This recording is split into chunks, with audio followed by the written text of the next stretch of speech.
Hello, welcome to Math Companion. Now, we have a very interesting question here today. It's a bit confusing, but the easiest way is just make this one to become a quadratic by saying, let's put the cube root of x to be equals to m. And therefore, if we have the cube root of x squared, it's going to be m squared minus m minus 6 is equals to 0. Now, this is clearly a quadratic equation, and therefore we are going to look for a number that when we add, we are going to get -1, but when we multiply, we are going to get -6. So the two numbers are -3 and 2, because -3 plus 2, you are going to get -1, but when you multiply, you are going to get -6. And obviously, m squared can be split into m multiplied by m.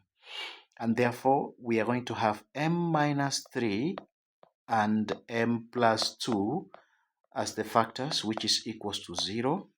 Hence, m minus 3 is equals to 0. M is equals to 3.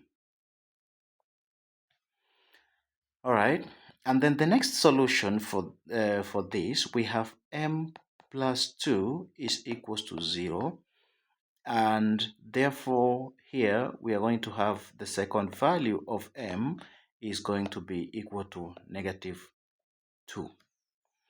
Now we said m was actually the cube root of x, so we can therefore say the cube root of x is equals to 3, and therefore for me to get x, I'm going to cube on both sides. Okay, so if I cube on the left hand side, I'm going to get x, which is equals to 3 to power 3, which is 27. That is the first solution for x. Getting the next solution for x here, I'm going to have the cube root of x is equals to the second solution of m that I found, which was -2. And therefore, if I cube on both sides, therefore our next solution for x is going to be -2 cubed is going to be equal to -8. So that is the second solution.